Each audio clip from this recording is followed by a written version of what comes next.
جس دل پر اللہ کی رحمت ہوتی ہے اس کے اندر نرمی ہوتی ہے، اور جس دل پر اللہ کی لعنت ہو جاتی ہے پہلی نشانی اس کی یہ ہے کہ اس کا دل سخت ہو جاتا ہے۔ اللہ اکبر۔ فَبِمَا نَقْضِهِمْ مِيثَاقَهُمْ لَعَنَّاهُمْ، بنی اسرائیل نے وعدے توڑے، ہم نے ان کے اوپر لعنت کر دی۔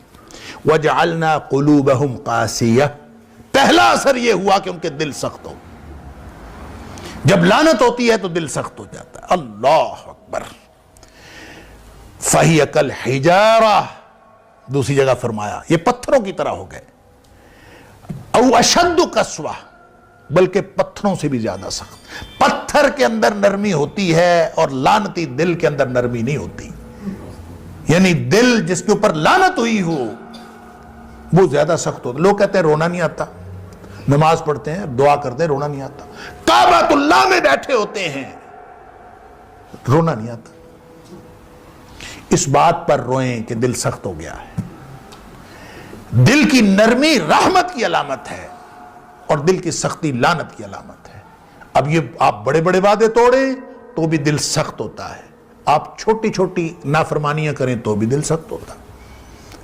نبی اکرم صلی اللہ علیہ وسلم نے فرمایا، مثال کے طور پر ترمذی شریف کی حدیث ہے، نبی اکرم صلی اللہ علیہ وسلم نے فرمایا یہ جو گپ شپ میں بیٹھے رہتے ہیں نا، اللہ گپیں بیٹھے ہیں، ہانک رہے ہیں، گپیں گفتگو چل رہی ہے، چاہے بڑے بابے بیٹھے چاہے چھوٹے چاہے نوجوان جو بھی، فرمایا لا تکثر الکلام بغیر ذکر اللہ، لوگو ایسی گفتگو ایسی گپ شپ لمبی لمبی گفتگو وہ نہ کیا کرو بغیر ذکر اللہ جس میں اللہ کا ذکر نہ ہو،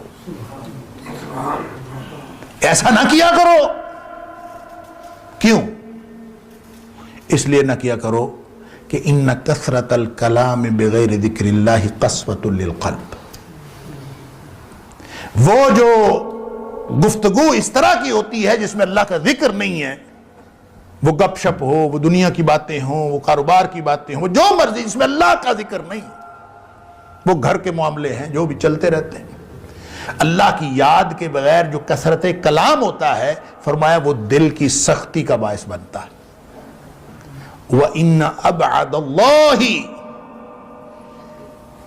القلب القاسی، اور اللہ کی لعنت اس شخص پر ہوتی ہے جو اللہ سے سب سے زیادہ دور ہوتا ہے، وہ سخت دل والا ہوتا ہے۔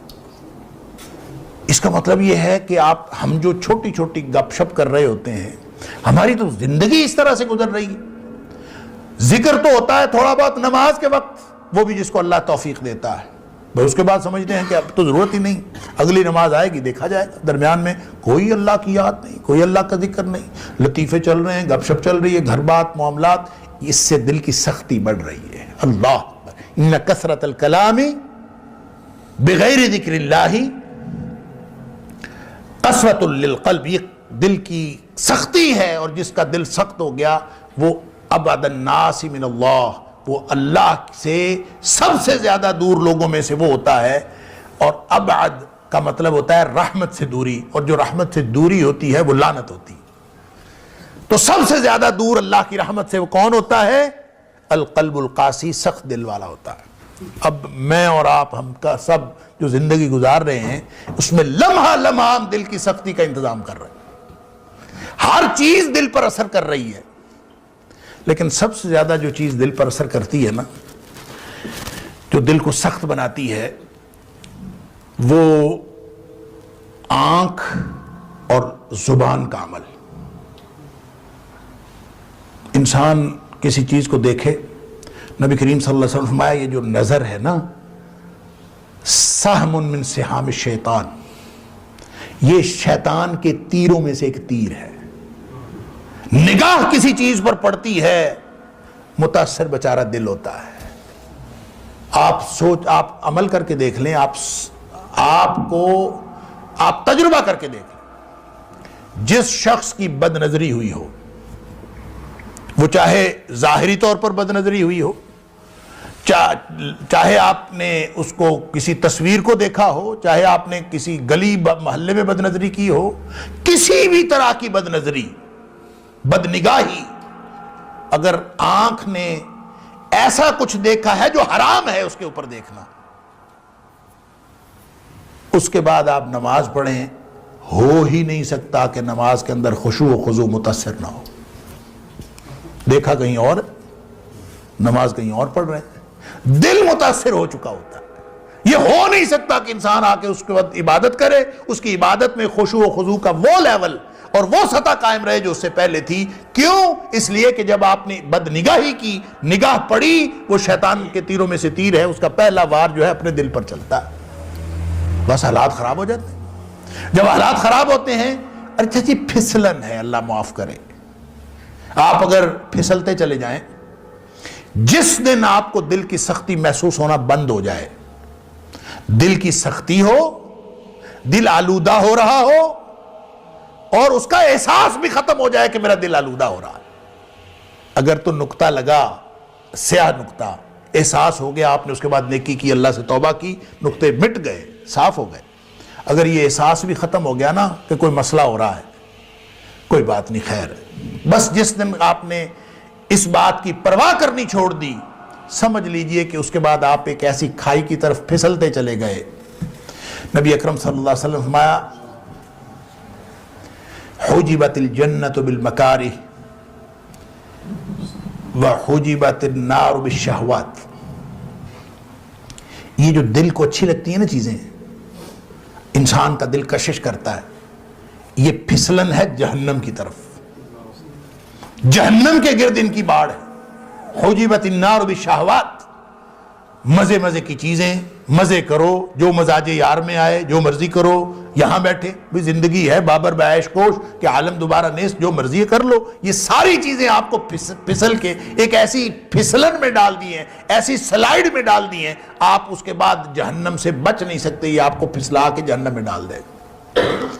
حجبت الجنت بالمکارہ، جنت میں جانا ہے تو نفس کو لگام ڈالنی پڑے گی، مکروہات نفس، دل کو مشکل لگتے ہیں کام، اس کو مائل اور قائل کرنا پڑتا ہے، اور مائل قائل کر کے بڑی مشکل سے، کب آسان ہے بھائی؟ اپنے دل کے خلاف اٹھ کے آپ سردیوں میں اٹھ کے نماز پڑھنا، روزے رکھنا، خدمت خلق کرنا، اپنی جیب میں سے پیسے خرچ کرنا، علی ھذا القیاس جتنے بھی حقوق اللہ اور حقوق العباد کی چیزیں ہیں، بڑی مشکل دل کو قائل کرنا پڑتا ہے۔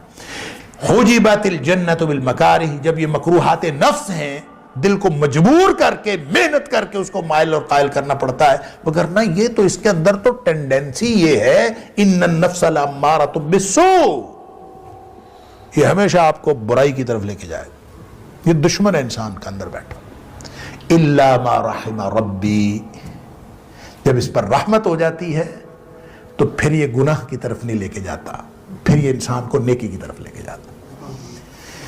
اللہ ہمارے دلوں پر رحمت کر دے۔ قد افلح من زکاہا، جو اس کو پاک صاف رکھے، اس سے اس کے سارے اعمال ٹھیک ہوں گے، اعمال ٹھیک ہوں گے تو انشاءاللہ امتحان میں کامیابی حاصل ہوگی، اور اگر اسی کو پاک صاف نہ رکھ سکا، یہی آلودہ ہو گیا، زنگ لگ گیا، تو پیچھے کیا رہ گیا؟ اللہ اکبر۔ قد خواب من دساہا، میں عرض کر رہا تھا یہ جو دساہا ہے نا، اس کا ایک معنی تو آلودہ کرنا ہے، اس کا ایک معنی ہے دبا دینا۔ یہ بھی آپ کبھی اس کی تفسیر جو ہے وہ پڑھیے گا۔ دبا دینے کا مطلب پتہ کیا ہوتا ہے؟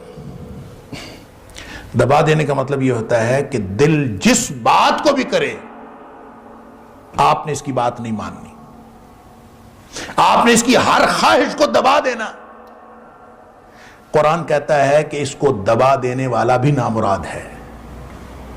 آخر اللہ نے دل بنایا ہے، آخر اللہ نے جسم بنایا ہے، وَإِنَّ لِجَسَدِكَ عَلَيْكَ حَقًّا، حق ہے اس کا، لہذا اگر بھوک لگی ہے، دل چاہ رہا ہے کہ میں نے کھانا کھانا ہے، آپ کہیں کہ تجھے کھانا نہیں دینا، یہ دساہا ہے۔